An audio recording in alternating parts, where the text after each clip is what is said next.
في قلة التغييرات اللي شفناها حتى الان من جانب بيتكوفيتش. هذه كرة محاولة داخل منطقة الجزاء وصافرة، وحكم اللقاء يشير إلى وجود ركلة جزاء لمصلحة يانيس حاج موسى.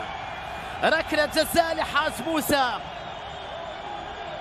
بعد أن قام بعمل كبير على مستوى الجبهة اليمنى. الشوط الثاني تتفاعل بالتأكيد الجماهير الجزائرية مع هذا في ركلة جزائية بعد 75 دقيقة لعب في ملعب الفيصل. الركلة الجزائية من محرز والهدف الأول للمنتخب الجزائري. نعم، هدف جزائري أول عن طريق رياض محرز من علامة الجزاء.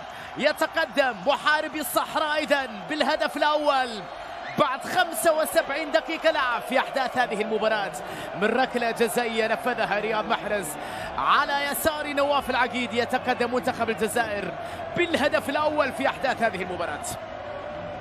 فرحة كبيرة للأنصار،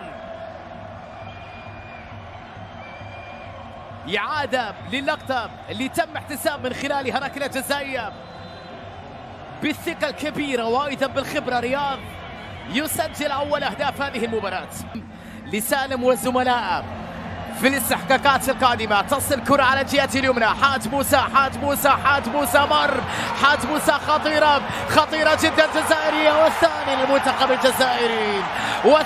للمنتخب الجزائري عن طريق رفيق بالغالي بعد لحظات بسيطة من إضاعة هدف التعادل للمنتخب السعودي. نجح المنتخب الجزائري في أن يصل إلى المرمى للمرة الثانية بفضل عمل كبير جدا ومهارة عالية لأنيس حاج موسى. وفي الأخير مدافع فيرونا الإيطالي رفيق بالغالي يدون على الهدف الثاني في هذه المباراة ليصل المنتخب الجزائري للهدف الثاني عن طريق رفيق بالغالي. عمل كبير.